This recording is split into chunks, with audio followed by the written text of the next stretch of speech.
That's the learn.extension.org link that I've posted in the chat pod. Besides being able to find the event materials, specifically the presentation slides for today's session, we just note that we'll also be posting the link immediately following today's session in order to access the evaluation, and perhaps I think there might be a post test as well if you are interested.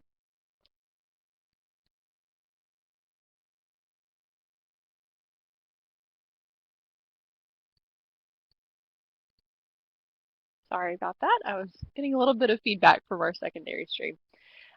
Just a heads up, as I was saying, about our Learn event page, you'll be able to find the presentation slides under the event materials section, and we will also be posting the evaluation link here as well following today's webinar if you are interested in obtaining CEUs or simply a certificate of completion. We still have a couple minutes if you'd like to go ahead and complete the personal health and finance quiz that we'll be talking about a little bit later in the webinar. You can find the link to that right at the top of the chat pod. Dr. O'Neill has posted that there for us. So again, good morning and welcome. We'll get started here in just a couple minutes. If you have any questions, please let us know by typing in the chat pod, and we also look forward to hearing from you throughout today's webinar. So please feel free to share your experiences, comments, and thoughts as we go through.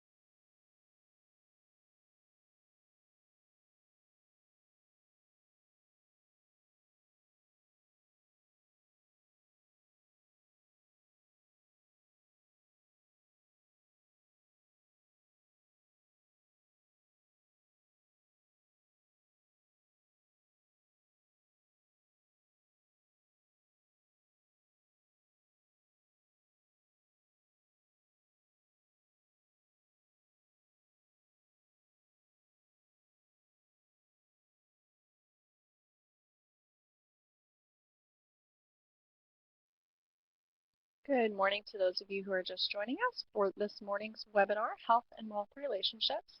We'll be getting started here in just a minute or so, right at the top of the hour.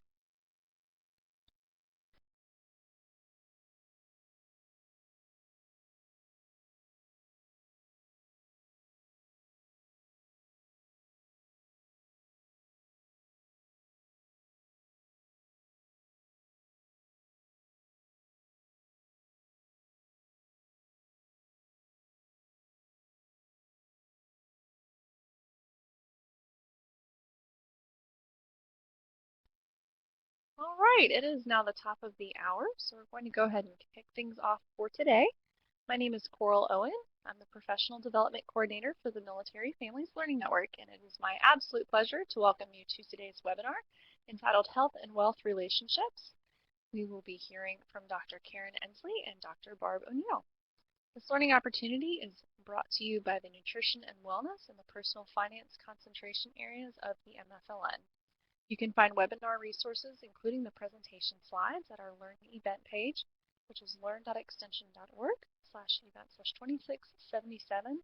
Those are located under event materials right at the bottom of that page. The Military Families Learning Network is part of a DoD-USDA partnership for military families, connecting military family service providers and cooperative extension professionals to research and to each other through engaging online learning opportunities. You can explore more about our communities and our resources at the extension.org/militaryfamilies link. I'd also like to let you know that you can join our MFLN webinar email list to receive our monthly update by clicking on the link at the lower right of this slide. Finally, the MFLN is active on Facebook and Twitter, and we do host an archive of our professional development sessions on YouTube. At this time, I'm going to turn things over to Molly Herndon from the Personal Finance team. Thanks, Molly. Thanks, Coral, and welcome, everybody. I want to introduce our presenters today. Dr. Karen Ensley is an associate professor at Rutgers, the State University of New Jersey, family and community health science educator in Union County, New Jersey since 1987. And she's a registered dietitian and fellow of the Academy of Nutrition and Dietetics. Dr. Barbara O'Neill is a finance resource management specialist for Rutgers Cooperative Extension. She's a professor, financial educator, and author for more than 35 years, and she has served as president of the Association for Financial Counseling and Planning Education. And I'd like to learn a bit more about who's attending our webinar today. If we could launch our poll, and if you can input the information that best describes your current employer.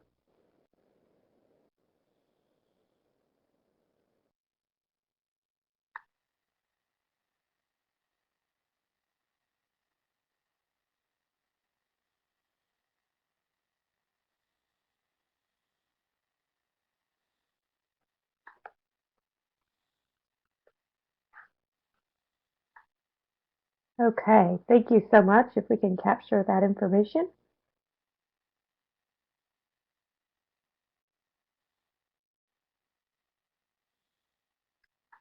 And today's webinar on health and wealth relationships will be describing how health and personal finances are related.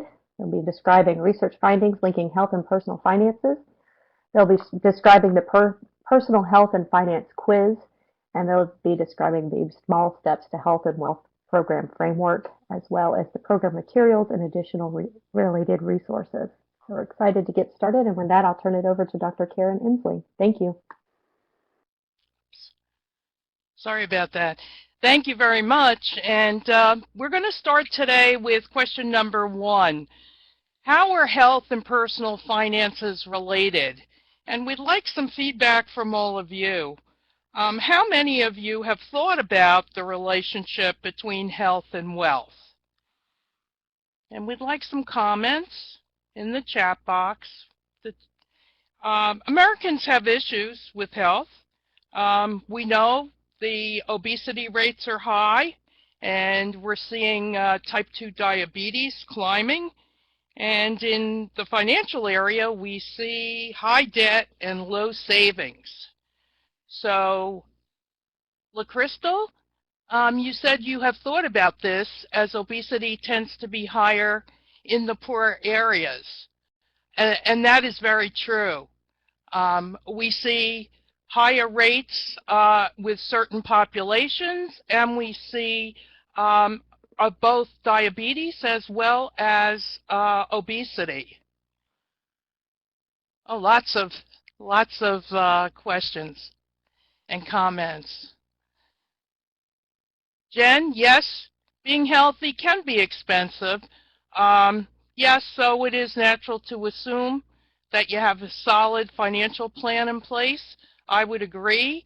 But some of the new research actually finds that buying fresh fruits and vegetables, which is one of the areas we're most concerned about as far as nutrition goes, isn't quite as expensive as folks are assuming that it is.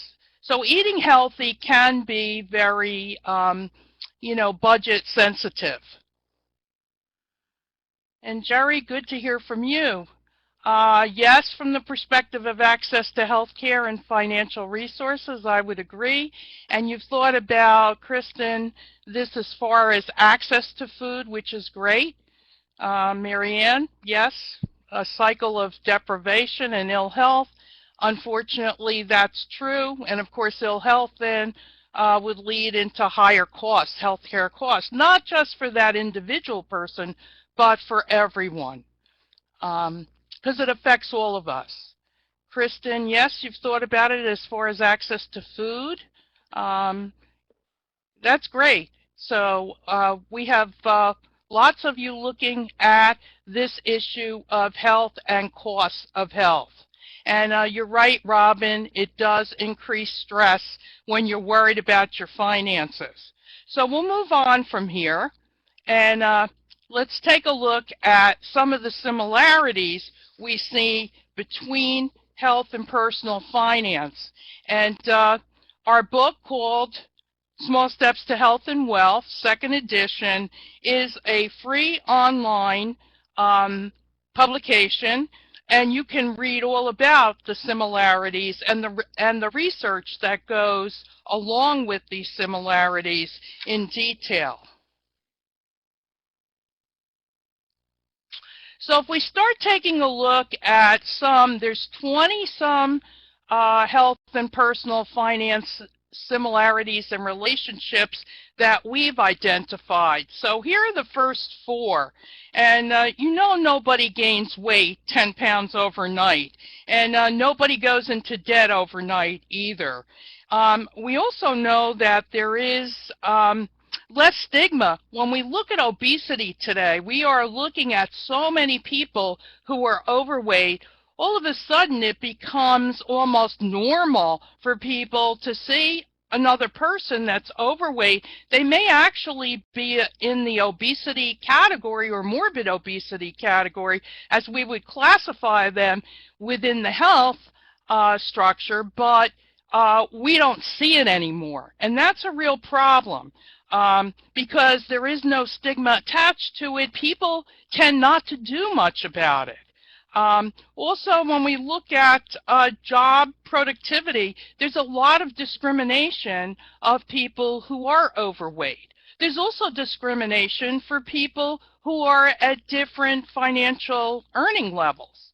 So discrimination plays a part here too, and we know that there's lots of jargon, HDL, LDLs, BMIs relative to nutrition and health, and then when we look at financial terms, your consumers and your patients don't know many of these terms, such as what is a 401k, or if you're saving for your kids or your grandkids' college education, what is a 529? So we see lots of different types of jargon used. So it's important for us as professionals to be very, to explain ourselves very, very carefully. Now, if we look at the next 4 similarities, we see that there are needs for programs, whether they be finance or nutrition and health in schools. We know on the nutrition side that lunchrooms today are much healthier than they were years ago, and we know that changes are happening with school lunch and school breakfast. We also know that at work sites there are worksite wellness programs. Yes, people do fear changes. People do fear large numbers, so we have centered on small steps, looking at progressive, positive movement for your health as well as your wealth on both sides of the fence here. Point of purchase information, so critical for our patients and consumers. Looking at the nutrition side, we're looking at food labels, the nutrition facts labels, and how important they are for consumers to look at calories, but also to look at your major nutrients. And these are nutrients that we know from research have had many issues for the American population. So we're looking at helping people to make sure that they're getting enough of those specific nutrients. And on the finance side as well, people need to understand that point of purchase information. It's a lot of times in the small print, but you need to explain that, make sure people understand that. And of course, our advice needs to be realistic, whether we're talking about wellness and nutrition or we're talking about dietetic information and looking at helping people to stick to meal plans that are going to be ones that are good for their personal health. You also see more similarities. Here's 4 more. The lack of limits causes problems, and people really do not like to write things down. We know in dietary recalls it's very difficult to get people to list all the foods that they are eating and list calories and create a kind of a diary of what they're doing, so when they come to see you as a professional, that they basically have a record of what they've been doing. Because whether it's in the finance area and you're asking people to keep records about how much money they're spending and if they're saving, or if they're, really extending themselves into debt, you need to know that so you can help them. So lack of limits really causes problems on both sides. Restrictions, like a budget, relative to your finances, helps you to avoid problems. And we have this idea that restrictions, whether it be relative to food or finance, are not good. And actually, restrictions help us to manage, and management of our habits, whether they're health habits or their finance habits, are really critical for us. We like drastic solutions as Americans. We will go for gastric bypass surgery over changing our diet and our lifestyle factors. For many people, they'll choose those drastic solutions, but and also on the side of investments or taking risky ventures relative to taking their money and investing it. But there's major drawbacks here, health-wise as well as wealth-wise. And we know that good health does affect our wealth. We see on the work site, the research shows that there's higher productivity if people are healthy. They have fewer work absences. We know that if you do live longer, you certainly need to have more money put aside. And of course, we're all hoping Social Security is still there, but we need to prepare ourselves so that we will have enough money to continue during retirement to live how we would like to live. And of course, money saved on any change of negative behaviors like smoking and any areas in health can make a huge difference as far as your overall health and how much you're going to spend on health care in the future.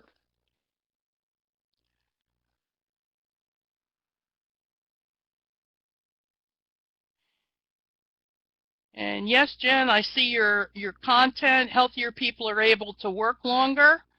Yes, I would agree with you.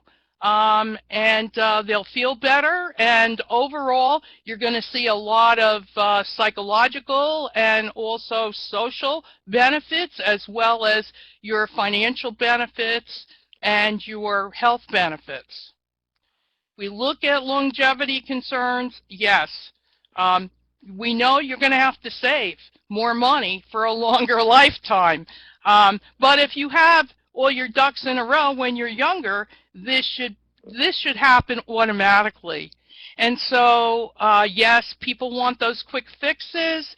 And if you're looking at quick fixes, this is the target for fraud. This is where we see people, that consumers, patients, really opting on the obesity side. They're opting for pills and potions and herbs and all kinds of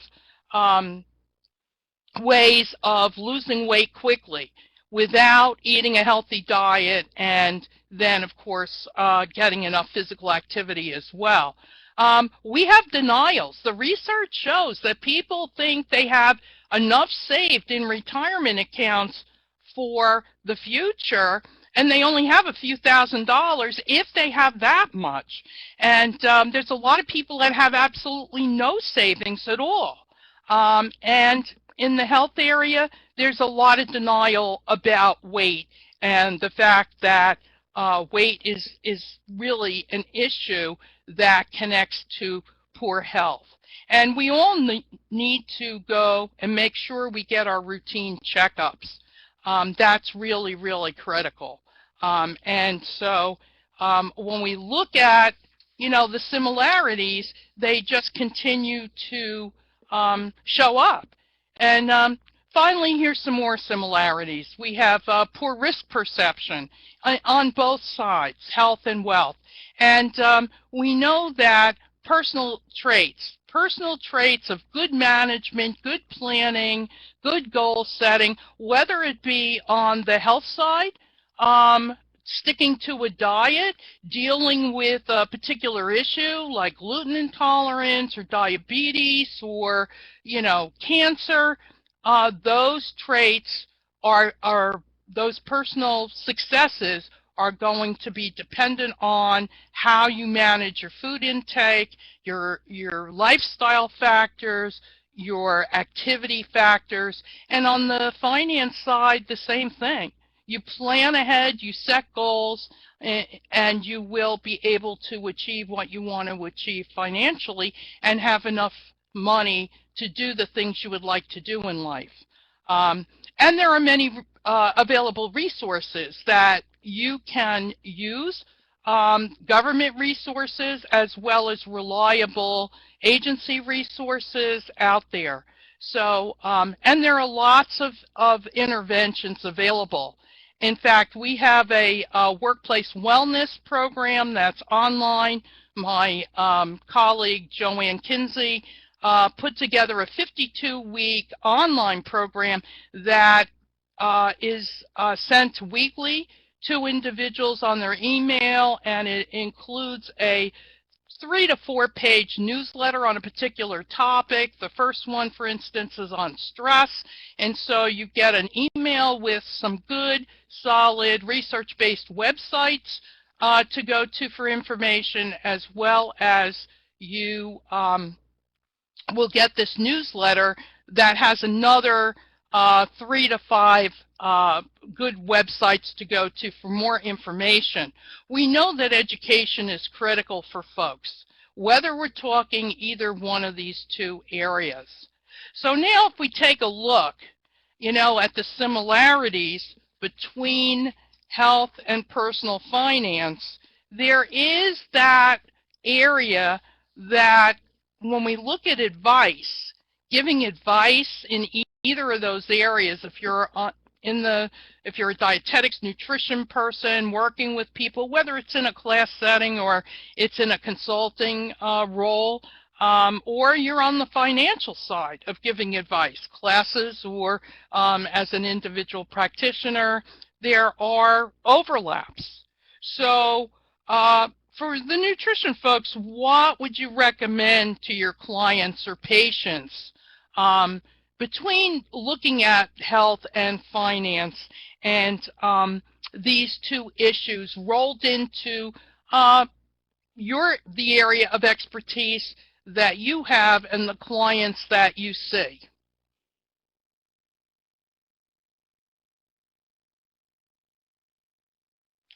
Robin, I see you're using ROI, motivation, for people to change and improve their health and habits. That's great.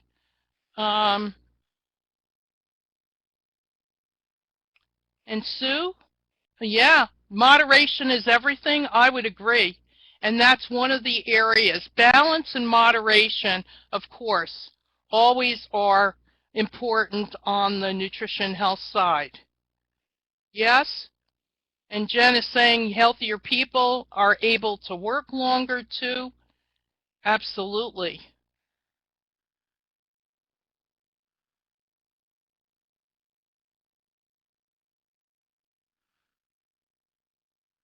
Okay. Being happier and more productive. That's great.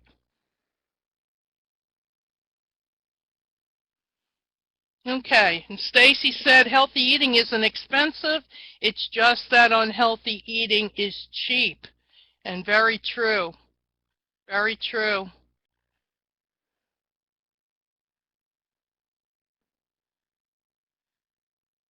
Okay. Okay. Educate people that it doesn't have to be expensive to be healthy by listing alternatives. Okay. And looking at your return on investments. Absolutely. Okay, so going on with question 2, what personality traits are associated with positive health and financial practices? What are some things that you've noticed about positive practices?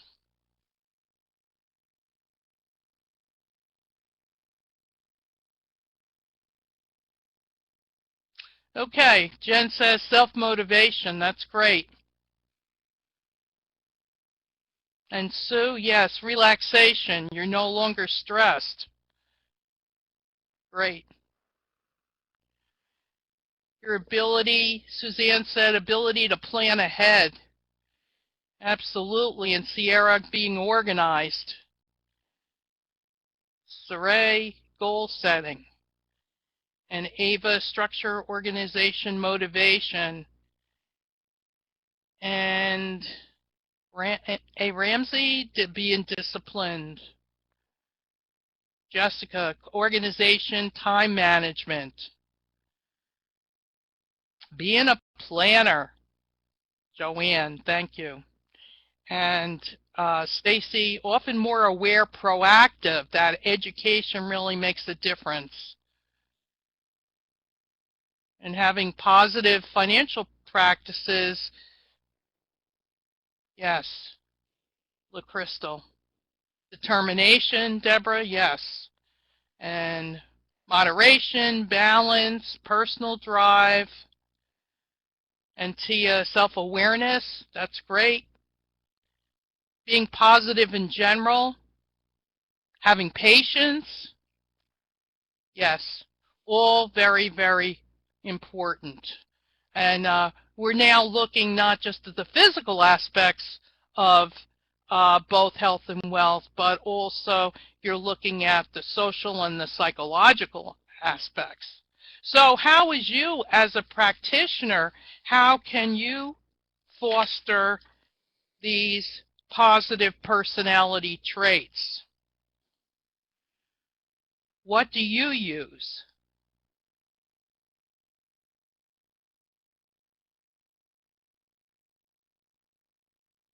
Okay, Joshua, that's great. You work with them to make nutrition goals specific to them to help build the motivation they need to work towards the goal.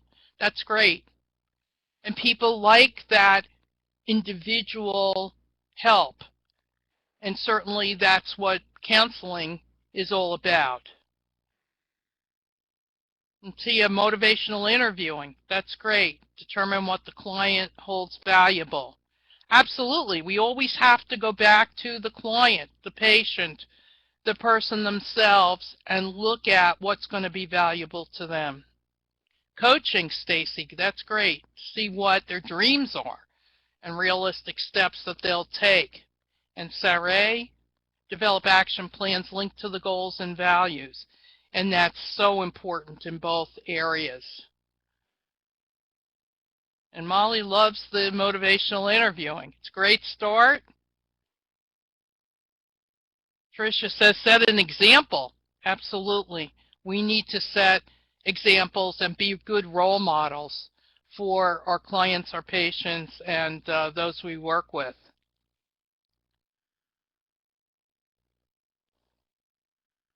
Okay, letting them take control over their lives. Great, Madel.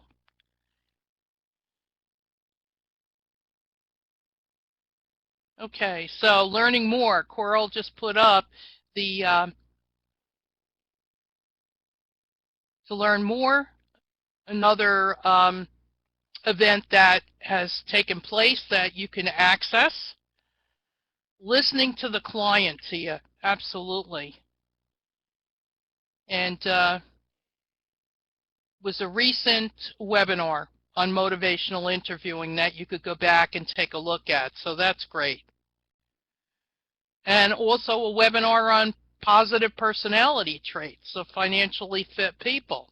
So there are more webinars here on file that you could go back and take a look at. So that's great, because we all know the education is really critical. And as professionals, we need to update ourselves and motivate ourselves as well to work with the people we do. So it's a great way for us to learn.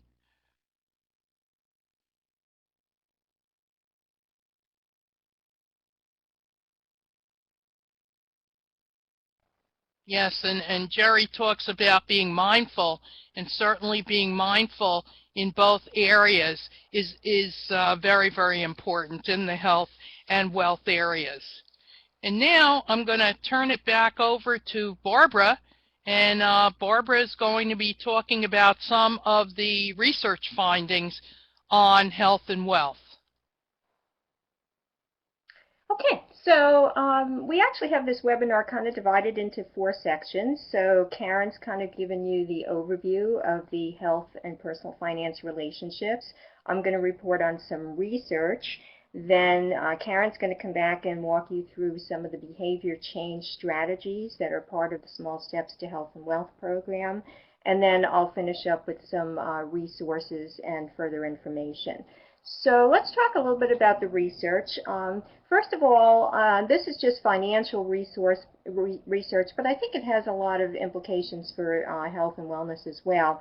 This was a study of the personality profiles and financial habits of people, and they found that 2 key factors were conscientiousness and locus of control. Locus of control meaning how much feeling does a person have that they are in control of the outcomes of their actions and of the decisions that they make in their daily life.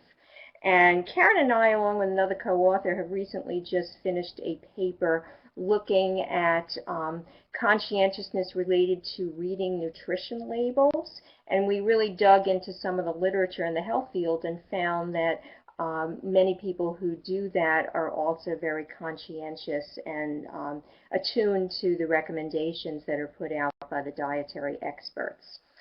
This is a study, and by the way, all of these have links in the slides, so you can click on those links either now if you have a second monitor or later if you want to really delve into the research.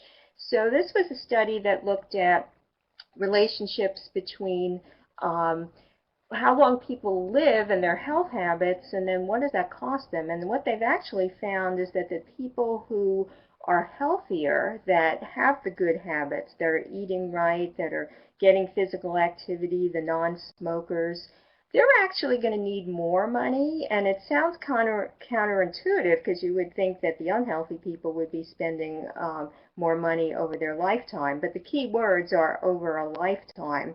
And when people have good health habits, they tend to live longer, and that means that, you know, they may live into their late 80s or 90s or later versus somebody who maybe is a smoker who dies on average about 10 years earlier. And so these people who have healthy habits, they're going to need to have more money, as Karen mentioned before, because they're going to have more years of out-of-pocket expenses. They may contract a chronic condition, but it may be very late in life that they may have diabetes or something of that sort. And then there's also the increased likelihood of needing long-term care services. Another interesting counterintuitive type of research has found that people actually have their healthy living habits improve during tough economic times. And you might think, oh, you know, when people's finances are in the toilet, maybe their health would be too. But it turns out that people actually have one key thing, and that's time. They may have more time if they're out of work, if they're not commuting, they're not going to be on the roads, incurring a chance of an accident, or just having a whole lot of time that is not available for physical activity. So that's kind of an interesting realm of research. A lot of research has found associations between financial distress and physical symptoms of stress. And I was involved with some of that research about a decade ago. It was published in the AFCPE journal, and we just found a lot of associations. You know, people who were financially stressed they had anxiety, insomnia, just all those physical symptoms. Another interesting type of research is looking at self-control, which I noticed that some of you mentioned in answer to Karen's questions before. Many of you probably have heard about the infamous marshmallow study where they gave a bunch of 4-year-old kids a marshmallow and told them that if they could wait, I don't know, 5-10 minutes, something like that, they would come back and give them a second marshmallow. And then they followed up these kids, you know, the ones that ate the marshmallow versus the ones that waited. And the waiting children just had much better life outcomes years later when they followed up with them. So this is one of the studies that's kind of more recent, but also looks at childhood self-control. And unfortunately, I couldn't find an electronic link for that one. Research has found that people who are smokers have a lower net worth versus non-smokers. It stands to reason. If you're paying $7 a day for a pack of cigarettes, at least that's about what they cost up here in New Jersey, that's a lot of money that's just getting sucked out of your cash flow on a weekly and a monthly, and just think about what that would cost on a lifetime basis. They've also done research and found that there's a negative association between body mass index and income, and it's particularly prevalent among white females in professional occupations. There's some effect for women of color, and actually they've found practically no impact of a high body mass index for men, which is interesting. There have been studies that have looked at the impact of financial incentives on health behaviors, kind of mixed results there, and also a lot of studies that have just found that people don't understand basic health insurance terms, which of course is related to health and personal finances. Other research has found that there's a positive relationship between engaging in regular physical activity and labor market earnings. And again, one possibility there is that it may be that discipline and that focus and those personal characteristics that might be part of that relationship there. This study actually looked at the cost on an annual basis of being obese, and you'll notice that it's higher for women than men, and the reason for that, again, it reflects that income differential that I told you about in the previous study, that obese women tend to lose more income versus men, and that, of course, is an effect as well. But they really looked at everything in that study, even the cost of extra gasoline for somebody who has a heavier weight that needs to be, transported in a car, which is kind of interesting. This study was interesting too. It looked at a workplace wellness situation where employees were given a wellness exam and told if they had any issues related to their health, and then they followed up with those people a couple years later. And what they found is that the people who were saving for their future in a 401k plan actually had a whole lot more health effects. They were people who took a lot more action to address the issues that were found with their health exam. And these authors, again, reflected that perhaps it's related to conscientiousness, or another factor known as time discounting, which means how much of a premium do you put on kind of your future self, and are you willing to take actions in the present that would improve your life in the future. This is another study, and this was kind of the study that the one that Karen and I and our co-author kind of replicated. Is this study found that people who engaged in health information search behaviors like reading nutrition labels were more likely to engage in financial planning activities. And this article is available through the AFCPE journal. Let me throw out a question before I share you some results on this question. Do you think that financial incentives change people's health? And particularly if you have any experience with that, if you've actually been involved in a workplace situation where people were given incentives, maybe you have that in your workplace. Do you think it's working? Because again, the literature is kind of mixed on this. But I'd be curious to see if any of you have had any anecdotal or actually even personal experience with that, where if you lose weight or you quit smoking, you get an extra X dollars in your paycheck, or you get gift cards, I've seen that, or you get discounts on your health insurance premiums. Yeah, I see Kevin, nice carrot to dangle. Yeah, and some employers are dangling it. Some use the carrot, some also use the stick, where there are penalties, although that's kind of depends on state laws. There are some local issues related to that. Suzanne is saying not permanently. Yeah, and there is some research that indicates that when the incentives are withdrawn, old habits can return for some people. So that is an issue, is where you're going to maintain that good behavior. I mean, we've even seen that on television, right? They've said a lot of those people who've won The Biggest Loser have, come back and gained back 100 pounds or something like that. Um, Betsy, my brother stopped using tobacco, and when there would be a penalty. And that's kind of interesting that you mentioned that, Betsy, because we know from financial research that people don't like to see losses. They don't like to lose money, so perhaps it's more of a loss than a gain that might motivate some people.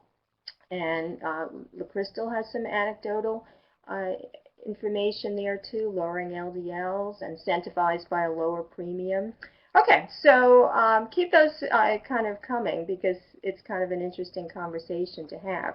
This is what some research found. This was a study that was done where there was a savings account for workers, and for 6 months they had deposits made into the savings account, and then they had a urine test done at the 6-month mark. Of course, that would be a key indicator of smoking. And they got their money back if they passed the test, and if they forfeited, if they didn't pass, they had to forfeit the money. And they did find some lasting effects. They looked at people again a year later, so that's one study that kind of had a positive effect. Here's another study that kind of said it depends. That was kind of their conclusion, and it was depending on the design of the incentives, what kind of form that they took, and then all the motivations that people kind of had intrinsically among themselves. And this is just another possible insight that, again, as I mentioned before, people may be more sensitive to losing money. So you've had money put into an account for you.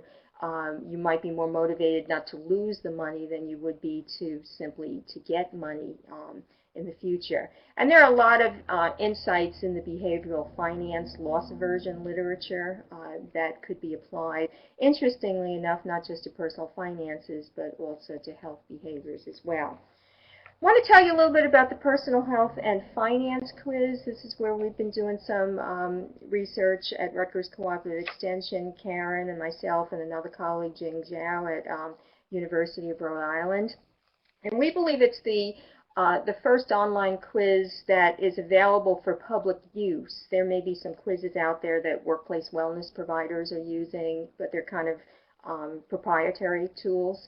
But our quiz is out there, and it allows people to assess in one quiz health behaviors and personal finance behaviors.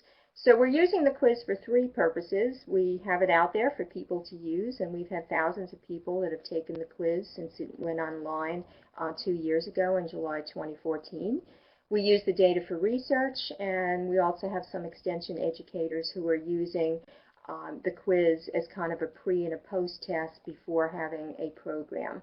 So if you've had an opportunity to take the quiz, and I had the link in the chat pod before, and maybe Molly or somebody couldn't kind of put that up again, you'll notice that there's 10 questions relating to health, and you have 4 frequencies that you'll answer the question with. If it's something you never do, you get a 1, sometimes 2, usually 3, and always 4. And then we have the same thing with the finance. We have 10 questions there, same frequency answers.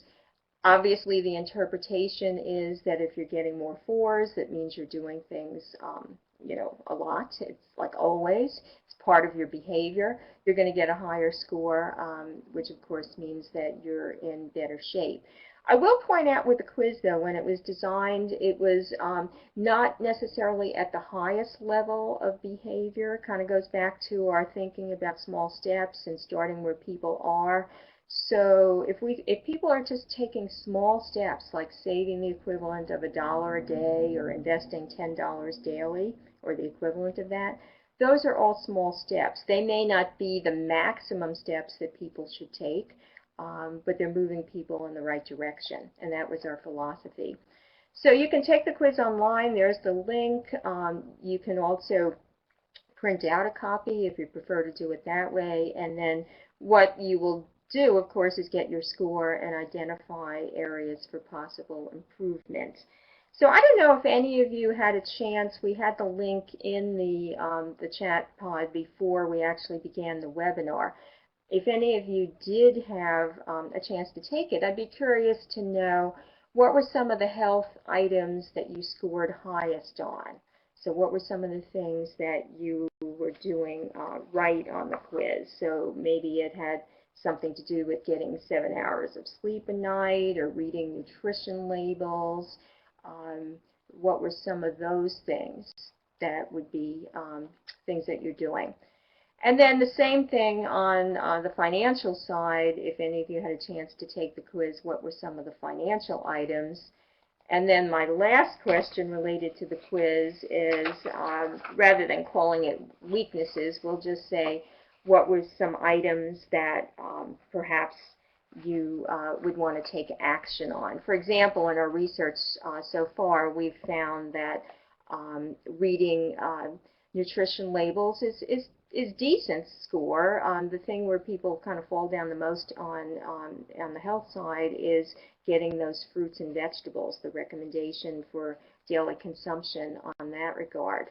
So take the quiz at some point. If you can take it online, we appreciate the data, but and pass it along to your clients and your students as well.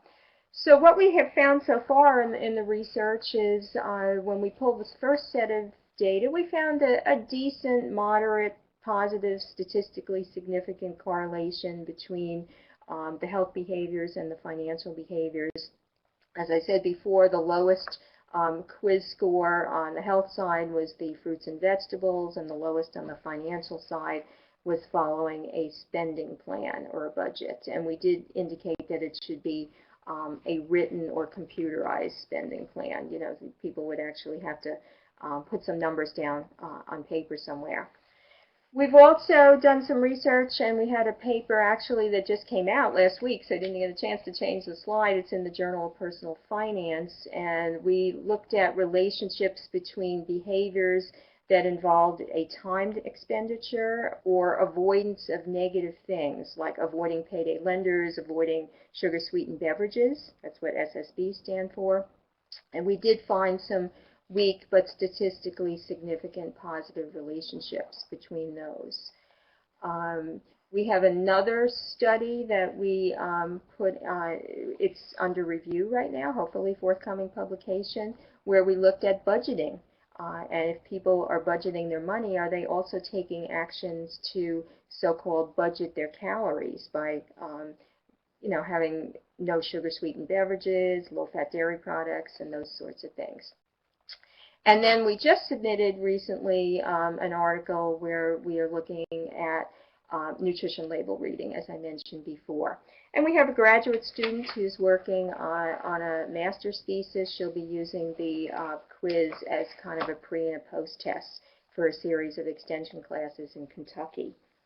So I want to kind of introduce you to the framework of the Small Steps to Health and Wealth program, and then Karen is actually going to be walking you through some of the behavior change strategies. So why do we have this program? Because people have a lot of issues, and you see some of them listed on the slide there, whether it's personal finance, issues like low savings rates, or on the health side, overweight and obesity. So some of the results are pretty scary. When you look at the research, how many people in this country have saved little or nothing for retirement, including the latest retirement confidence survey that looked at what people had in savings, and looked at 26% of workers had less than $1,000 in retirement savings. 54% have less than $25,000.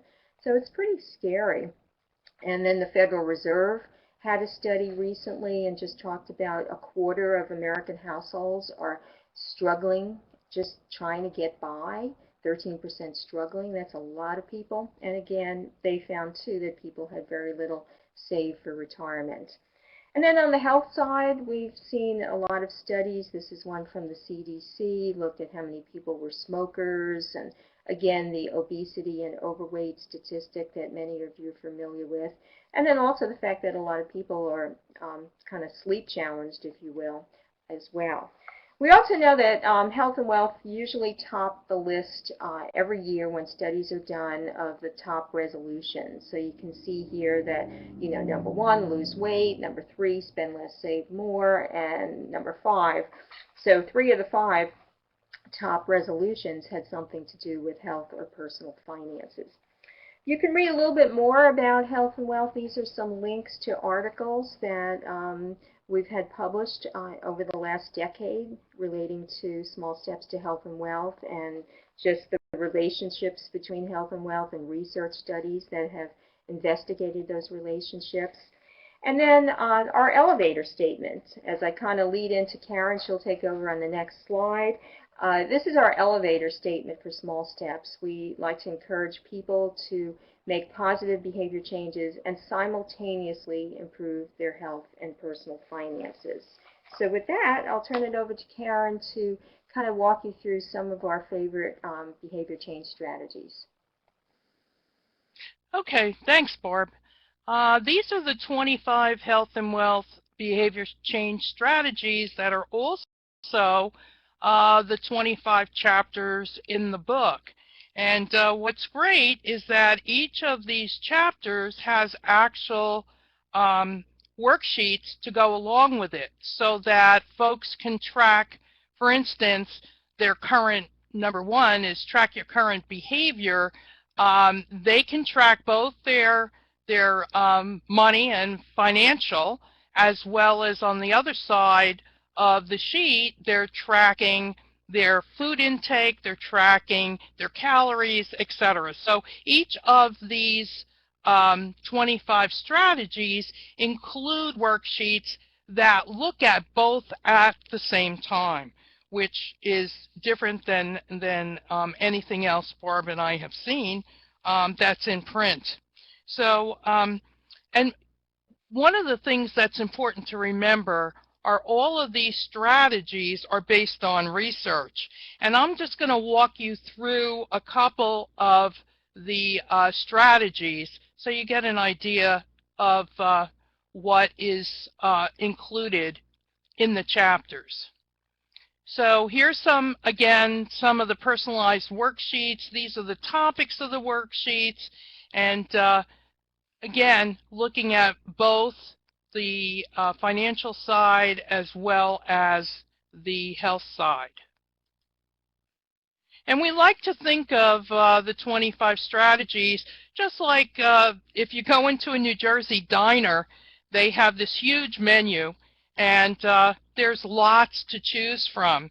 And so with 25 strategies, obviously there's a lot here that folks could choose from, but we recommend that an individual should choose 1 to 2 strategies, perfect those strategies, get some positive results from those 2 strategies, and then they can move on to 3 or 4 maximum.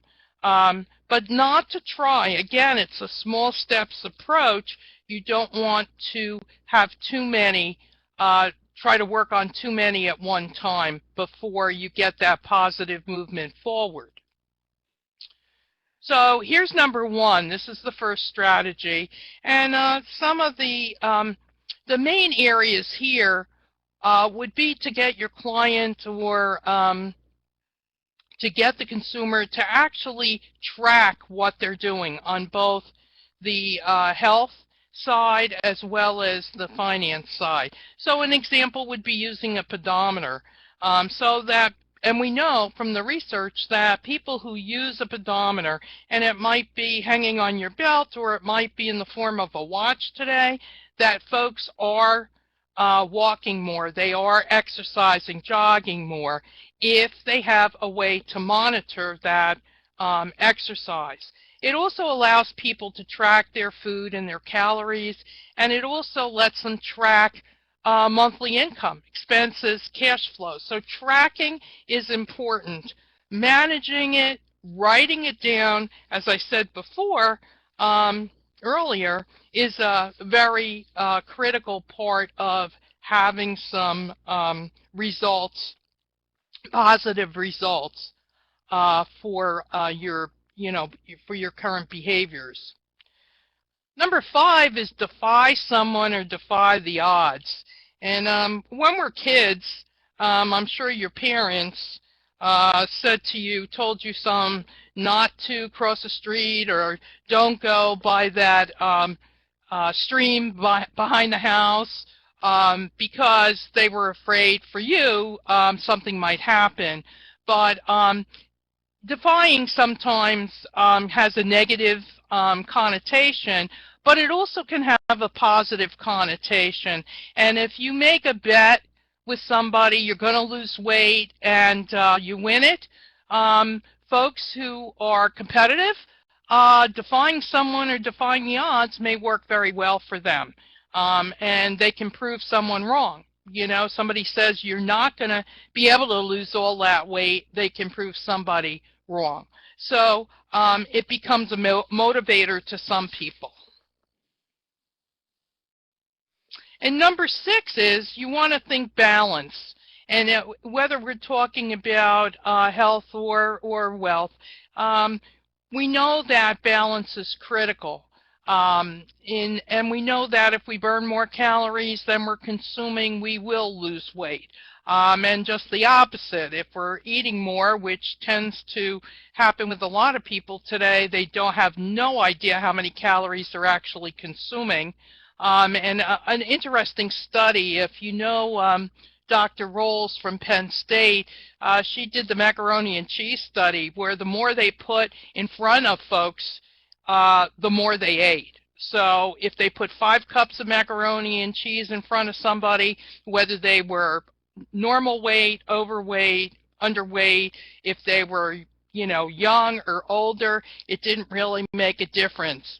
If people are able to get more food, they will eat more food. And so those portion sizes are critical, helping people to really understand how many calories are in a cup or a half a cup of a particular food is important for them in maintaining a healthy weight and a healthy lifestyle. Savings, the same thing. If you earn more money than you're spending, that's a great thing, and you'll be able to put money aside. But we have too many people that are in debt because they spend first and think about savings second.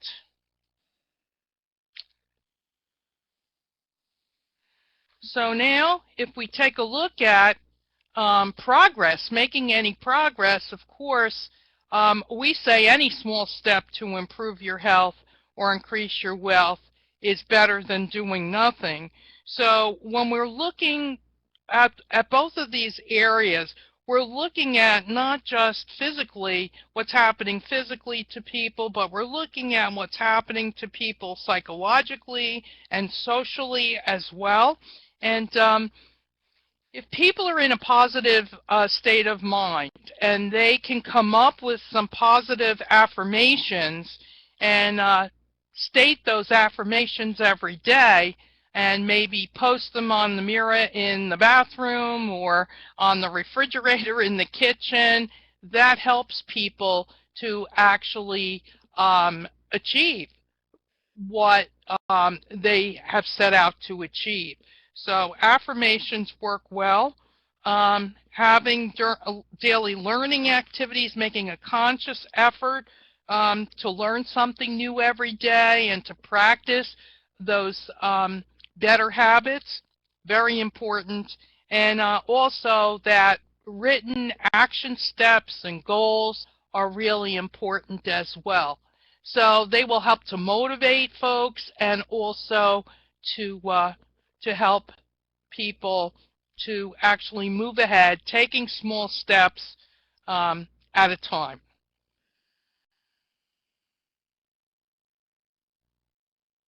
So here's another question for you. What are some things that you can do, or what are some things your clients, your patients, your consumers that you work with can do to reach their daily health or financial goals?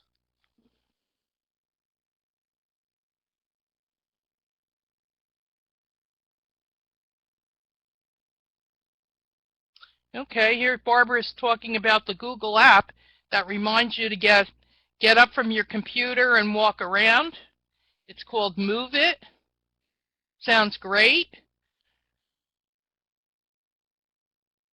And Samantha's talking about journaling.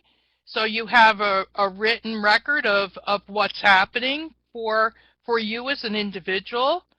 And Jen is talking about drinking water instead of Starbucks. That's a great way to go. Water should be your first drink of choice, as we say. And for children and young people to learn that rather than drinking the sugar-sweetened beverages is really important. Okay. And tools can be useful, and certainly any kind of reminder. My wristband reminds me every day, and it actually vibrates when I need to get up and get moving towards that 5,000 steps, looking at the 10,000 as the goal. 20 push-ups rather than lighting up a cigarette. Okay, get out there and do some exercise and be physically active. MyFitnessPal app, it's great for tracking calories. Mindbell app, it chimes 4 times a day to remind her to breathe. Patricia, and take a few minutes for meditation.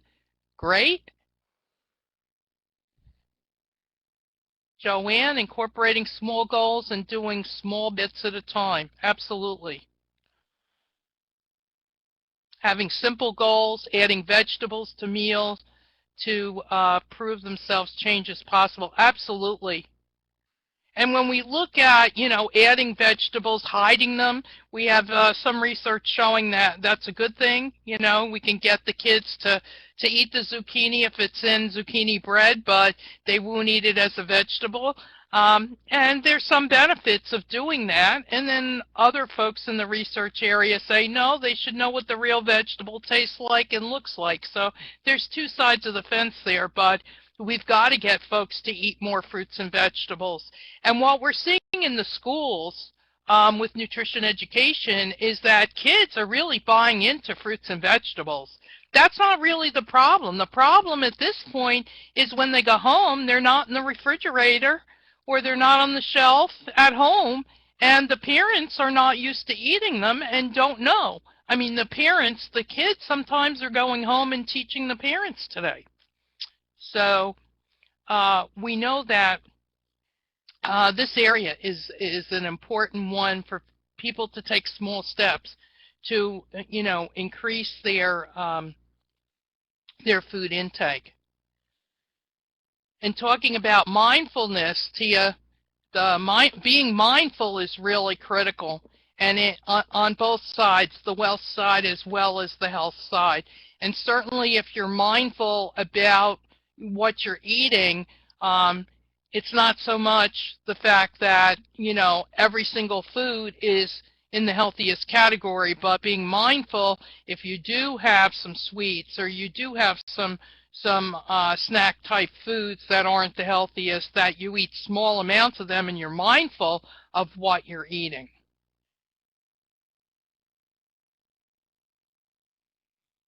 And Michael's talking about joining groups, hiking groups, health center, YMCA, with a buddy. And a buddy always works well to give you some support. So that's great. It's too bad we can't grow fruits and vegetables that taste deep fried. That's true. But I think we need to, again, folks have to take those small steps to get used to different flavors of foods, different ways of preparing foods than what they've grown up with. And one of the things with food that we have to recognize is it's close to our heart. Our first foods came from our moms, and when we look at, the closeness of food to our humanness, it's probably one of the things in life that is is very close to all of us and our family and our upbringing. And so to make some of those changes for some people, it's very, very difficult to, and fat makes food taste good. So, getting around that and accepting other flavors is really important. So yes, finding supportive people, very important. Our peer groups are important. With our change in behavior. And Jerry says having veggies prepared in ways that tasted very savory rather than bland, absolutely. So if people can learn to cook, and that's another issue we're dealing with today in nutrition education and in dietetics as well, is that we have generations of folks that have used a lot of processed and pre-prepared foods and are not used to eating or preparing foods from scratch. So getting people to do, more basic cooking of fresh foods is something we're working on nationwide through the extension system. And dietetics folks are doing the same. So again, but it takes time. It's again small steps to getting people to make the healthier choices. So also we need, number 9 is to get help and be accountable, and many of you have said this in the chat pad. Getting support to reach our goals, our friends, our family, coworkers, even pets. I know with my neighbors who have dogs, they're always out, at least 3 times a day, walking their pets. So it's not only good for the pet, it's good for them as well. So, and employers, many of them are offering worksite wellness programs. Many of them are offering other wellness types of programs, in-house educational programs to get their employees to adhere to better habits. And then, of course, support groups in a variety of areas are available. So folks need to realize that getting help is important, and to get that help when you actually need the help. Okay, number 10, meet yourself halfway. When we look again at portion sizes and when we look at discretionary spending by folks, we need to encourage people to understand what a normal size portion is in food when we're talking about food. And there are other ways to deal with it. In a restaurant, you can take half of it or maybe more than half home. A couple of years ago, we have a diner across from our office, and I actually went to the diner with our ag agent for dinner, and I brought my measuring cups with me, and she was a little bit surprised. But I ordered the special at night, which was spaghetti and meatballs.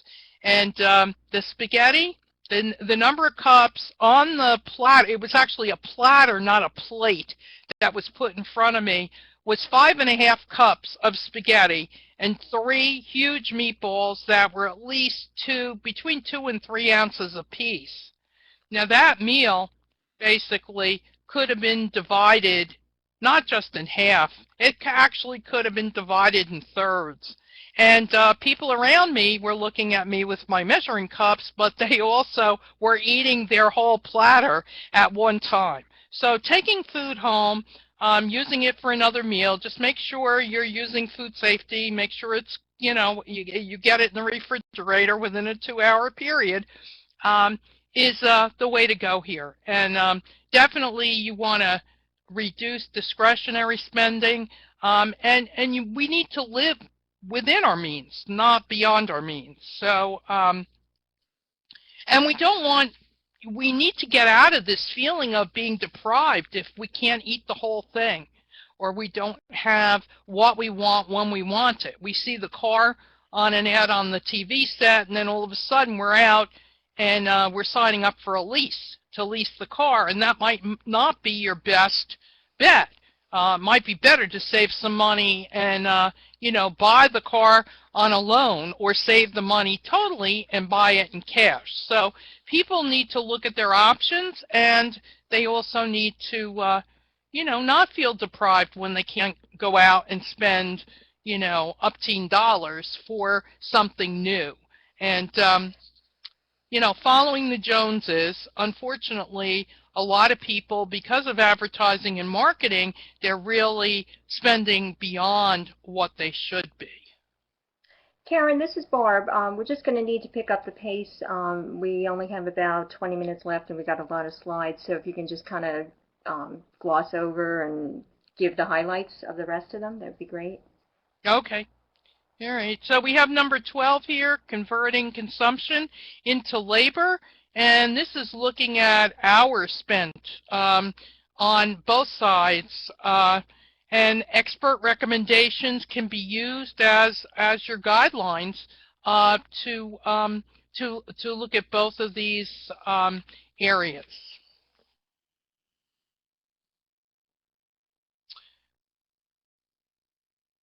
You want to compare yourself with recommended benchmarks in the health area, which we already talked about, and also in the finance area.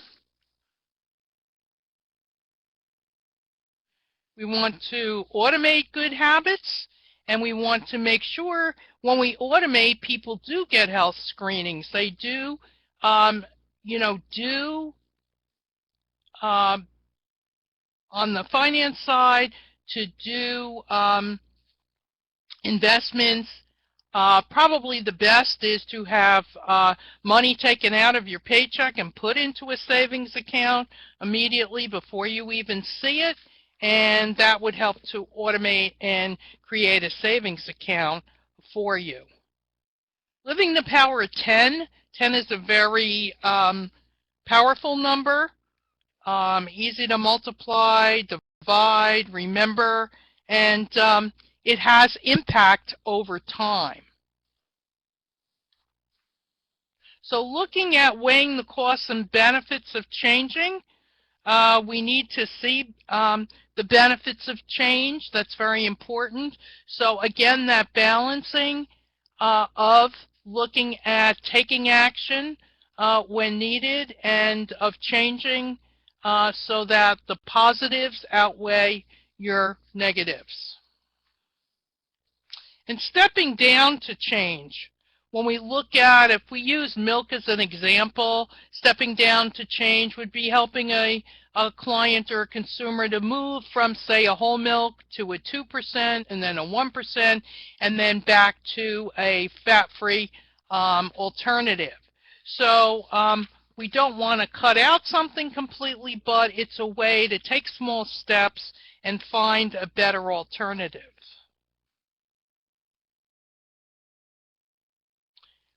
So you can, I'm sure, think of some illustrations of step down to change.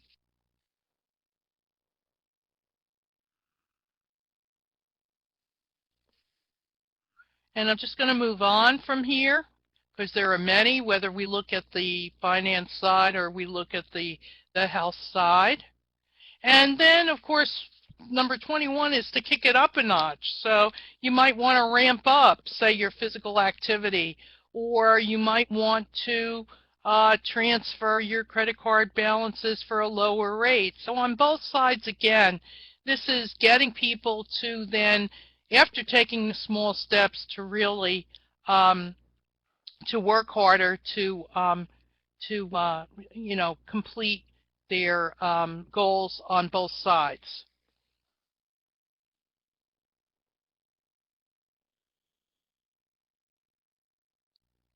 And we can see if you have some examples of kicking it up a notch, where you've kicked it up a notch yourself, or you've had a client kick up a notch.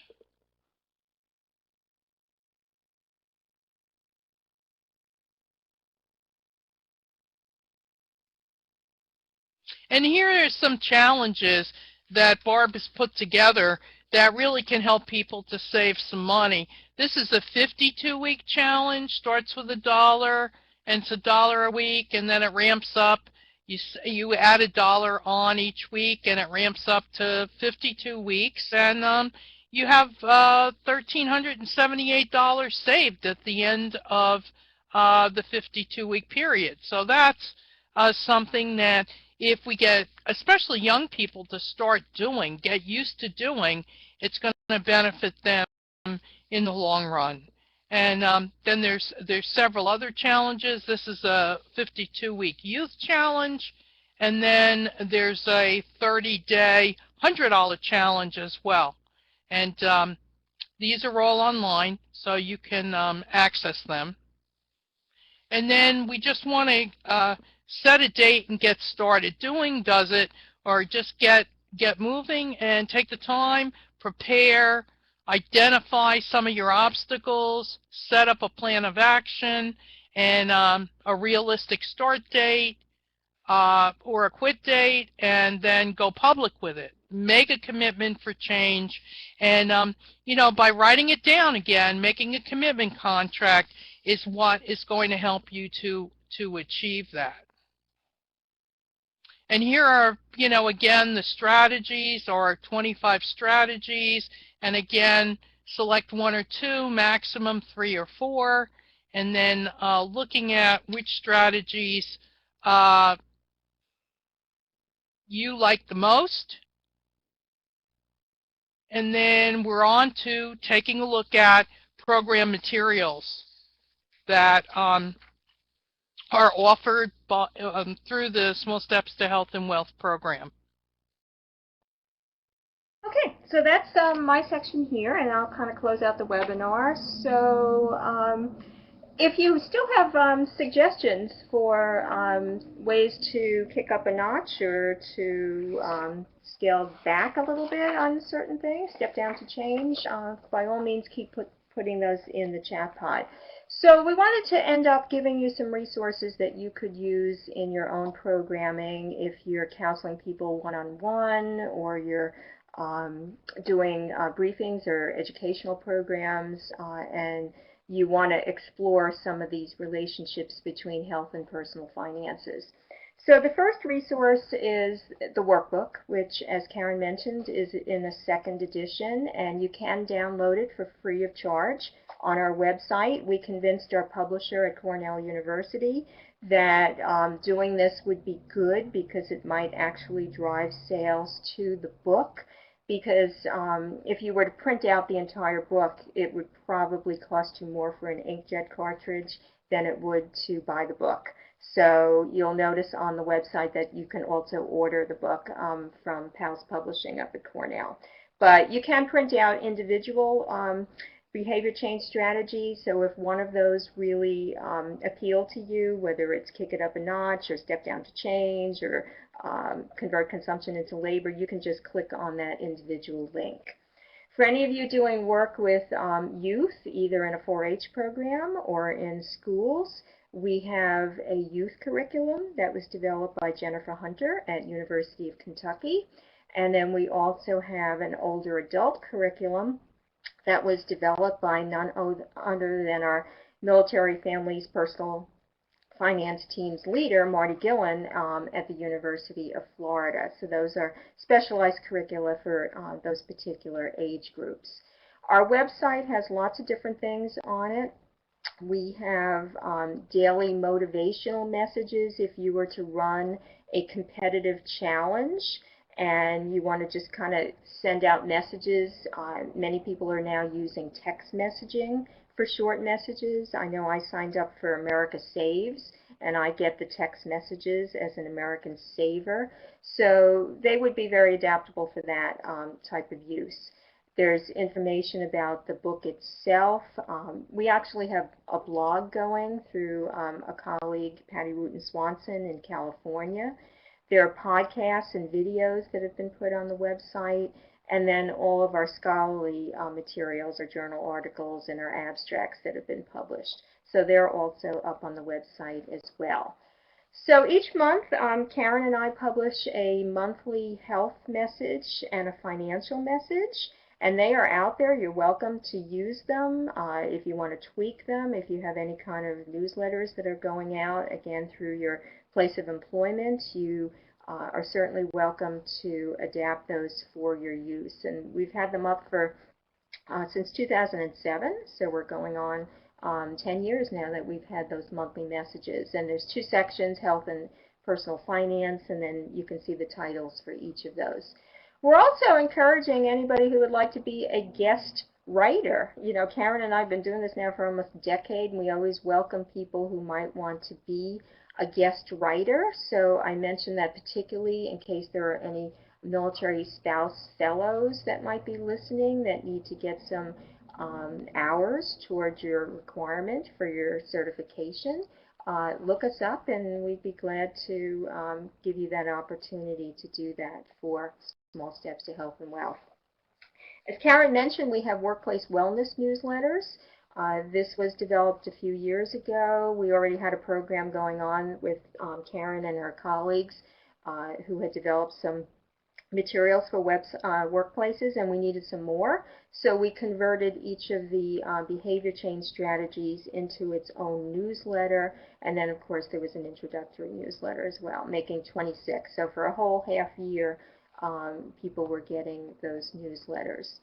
I also created a few years ago some animated videos, and we actually created these 2 characters who just happened to be named Barb and Karen. And we kind of talk through the behavior change strategy. So we picked out some of our favorite strategies and created a video around them. And each of them is about 2 to 3 minutes in length. So they're kind of cute, just a different strategy to reach people. And we can't show the links here on the webinar, but these are some links for some of our favorite videos that we created.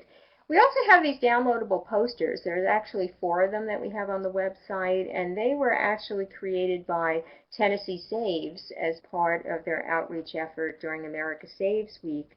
And they had a whole series of them, and 4 actually had a connection between health and personal finance. So we received a license from them and were able to customize them for the Small Steps to Health and Wealth program. So you can print those out. There's another one called Is Your Savings Going Up in Smoke? And it talks about the cost of smoking.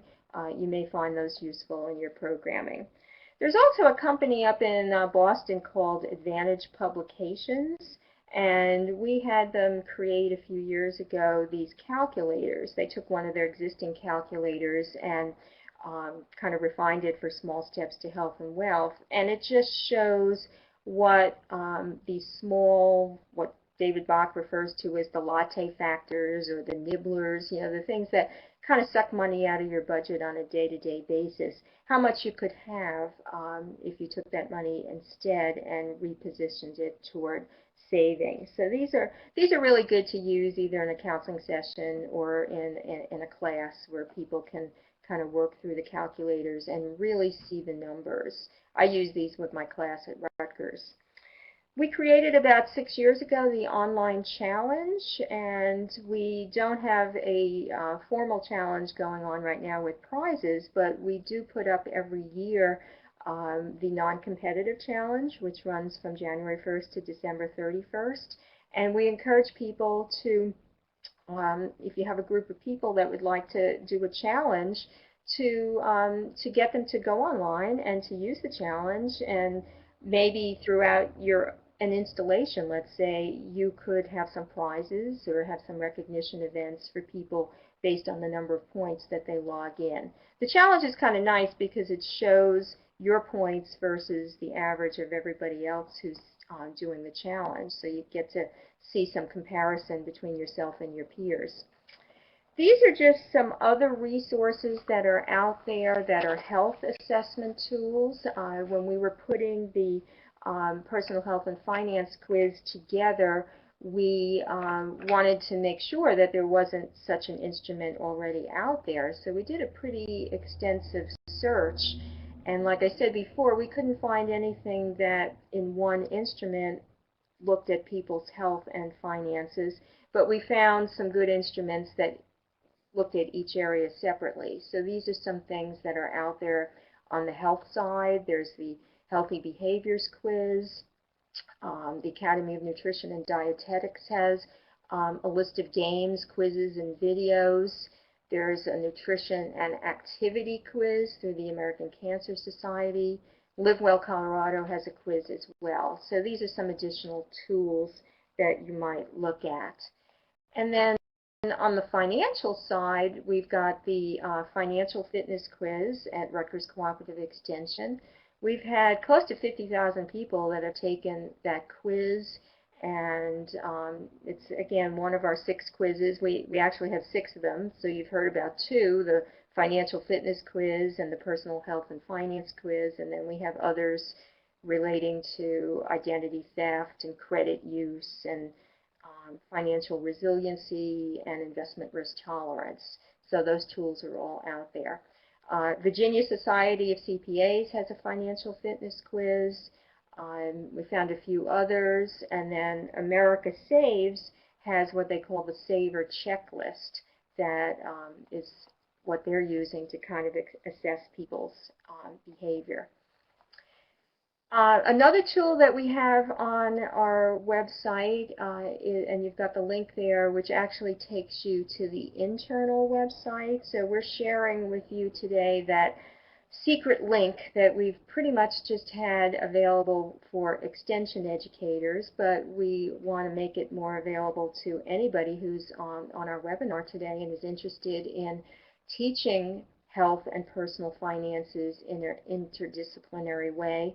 So we have this pre and post test that you could use in a class where you could kind of assess people's knowledge on the front end and then have your intervention, whether it's your workplace wellness newsletters or a series of classes or whatever it might be, and then use this as a post test on the back end. So that's available as well. So I do encourage any of you who are interested in doing some work that incorporates personal finance into a nutrition program or nutrition and health into a personal finance behavior program to check out our internal website, because you'll find evaluation tools, you'll find a logic model, you'll find PowerPoint presentations. You'll have a lot, and also the all of the youth and older adult curriculum materials that I mentioned. Everything will be in that one website. So, some key takeaways from today.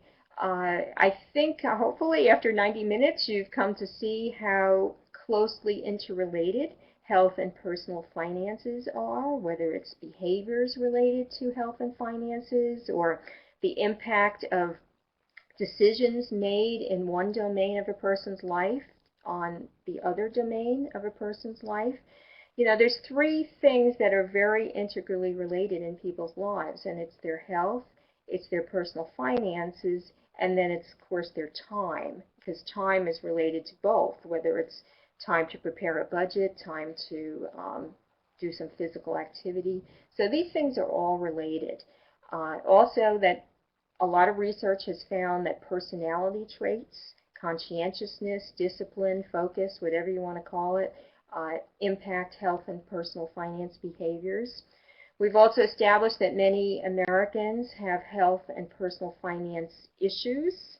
You know, we don't call it problems anymore. People have issues, so we pointed out many of those.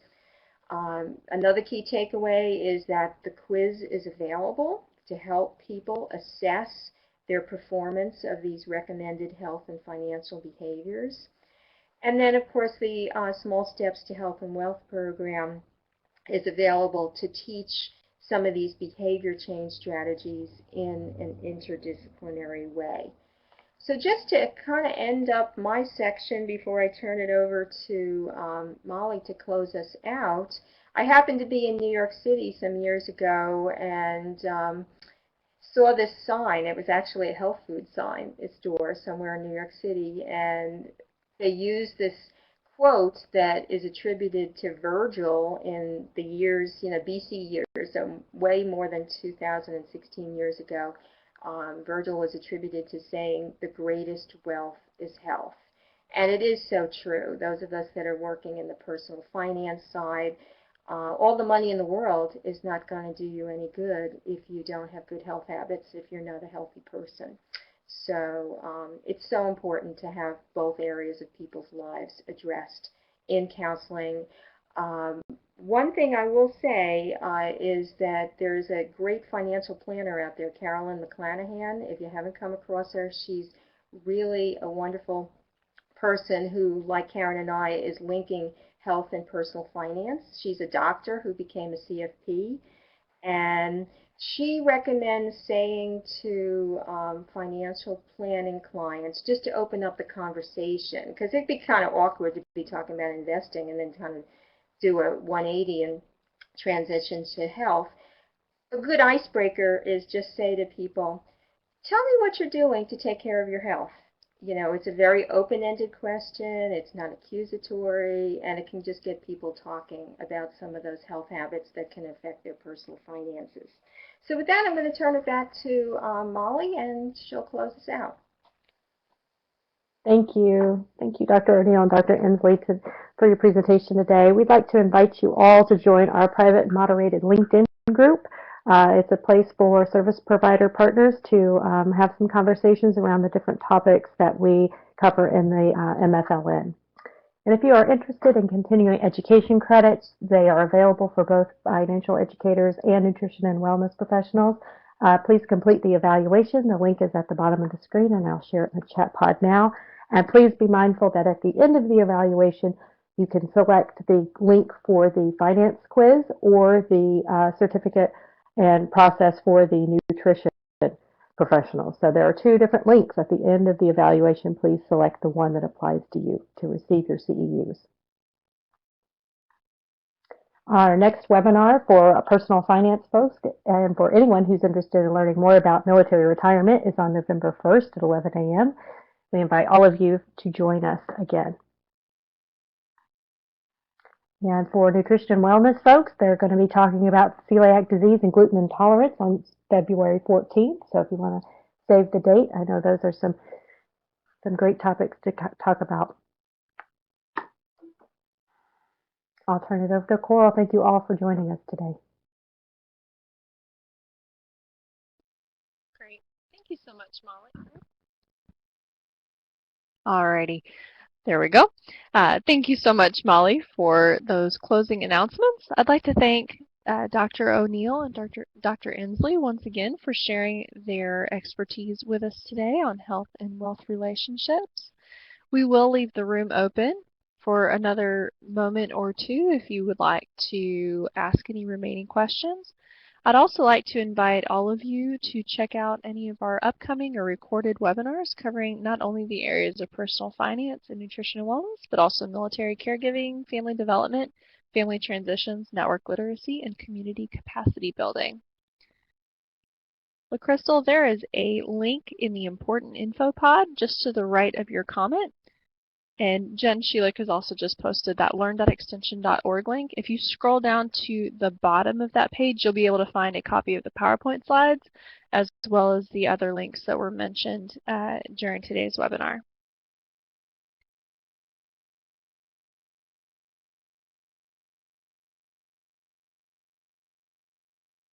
You're very welcome. Of course, if you have any questions after we close out today, you can either email us at our Military Families Learning Network email address, which I'll post in the chat pod,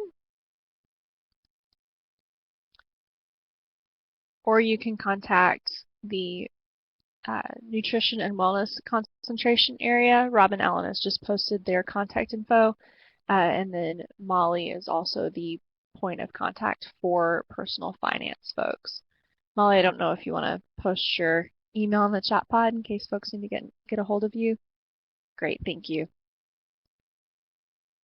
you're not sure who to contact, you can just email us at milfamln@gmail.com. We'll be sure that your inquiry gets to the appropriate person. So thanks again for joining us today. Thanks again, Barb and Karen, much appreciated, and we wish you a wonderful afternoon, everybody.